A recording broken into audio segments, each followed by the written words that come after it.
شروع اللہ کے نام سے جو نہایت مہربان اور رحم فرمانے والا ہے۔ جب وہ ہونے والا واقعہ پیش آ جائے گا تو کوئی اس کے وقوع کو جھٹلانے والا نہ ہوگا۔ وہ تہ و بالا کر دینے والی آفت ہوگی۔ زمین اس وقت یکبارگی ہلا ڈالی جائے گی اور پہاڑ اس طرح ریزہ ریزہ کر دیے جائیں گے کہ پرگندہ غبار بن کر رہ جائیں گے۔ تم لوگ اس وقت 3 گروہوں میں تقسیم ہو جاؤ گے۔ دائیں بازو والے تو دائیں بازو والوں کا کیا کہنا، دائیں بازو والوں کی خوش نصیبی کا کیا کہنا، اور بائیں بازو والے تو بائیں بازو والوں کی بدنصیبی کا کیا ٹھکانہ، اور آگے والے تو پھر آگے والے ہیں، وہی تو مقرب لوگ ہیں، نعمت بھری جنتوں میں رہیں گے۔ اگلوں میں سے بہت ہوں گے اور پچھلوں میں سے کم۔ وہ تختوں پر تکیے لگائے آمنے سامنے بیٹھیں گے۔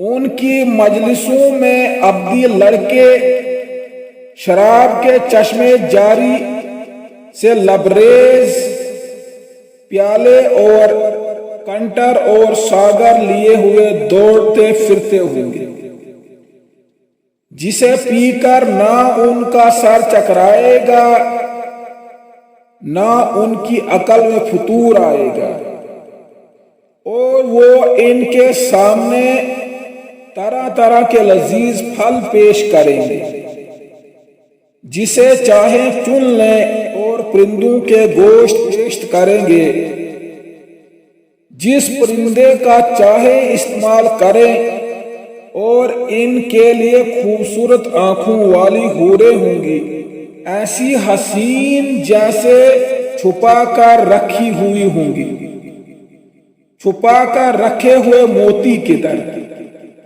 یہ سب کچھ ان کے اعمال کی جزا کے طور پر انہیں ملے گا جو وہ دنیا میں کرتے رہے تھے۔ وہاں وہ کوئی بیہودہ کلام یا گناہ کی بات نہ سنیں گے، جو بات بھی ہوگی ٹھیک ٹھیک ہوگی، اور دائیں بازو والوں کی خوش نصیبی کا کیا کہنا، وہ بے خار بیرو اور تہ برتا چڑھے ہوئے کیلوں اور دور تک پھیلی ہوئی چھاؤں،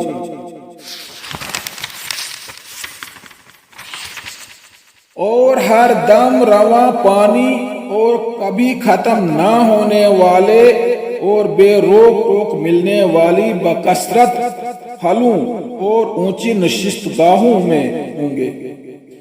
ان کی بیویوں کو ہم خاص طور پر نئے سرے سے پیدا کریں گے اور انہیں باکرہ بنا دیں گے۔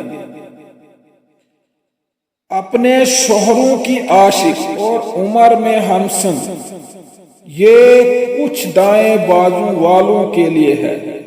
صدق اللہ المولانا العظیم وصدق رسولہ من الشاہدین والشاکرین والحمد للہ رب العالمین۔